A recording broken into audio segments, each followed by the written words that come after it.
श्रीराम समर्थ. संत हे चालते बोलते देवच आहेत. व्यवहारात ज्याला चांगले वागता येत नाही त्याला नाही परमार्थ करता येणार. व्यवहारात झालेल्या गोष्टींचा मनावर परिणाम होऊ देणार नाही असा निश्चय करावा आणि सद्गुरु आज्ञाप्रमाण मानून तो तडीस न्यावा. साधनावर जोर द्यावा. स्वतः कोण याची ओळख करून घ्यावी. भगवंतापरते कोणी नाही हे कळले म्हणजे मी कोण हे कळते. निर्गुण जरी समजले तरी सगुण नाही सोडू. माझ्या मुखी राम आला यापरते दुसरे भाग्य ते कोणते. हृदयात स्फूर्ती येऊनच आपण बोलतो, मग आमच्या मुखात राम आला तर तो हृदयात नाही असे कसे म्हणावे.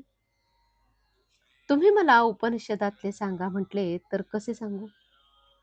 ज्याने जे केले तेच तो सांगणार. एक गुरु आज्ञापालन याशिवाय दुसरे काहीच मी केले नाही तर मी दुसरे काय सांगणार. संतांचा समागम केला म्हणजे आपण मार्गाला लागतो.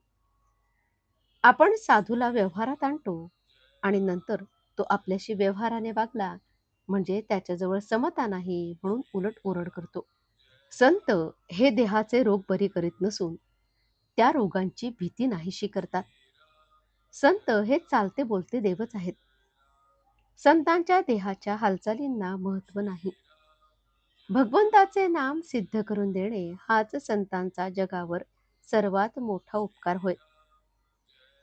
हजारो लोक भगवंताच्या नामाला लावणे हेच खरे संतांचे कार्य होय. संतांचा कोणताही मार्ग हा वेदांच्या आणि शास्त्रांच्या उलट असणे शक्यच नाही.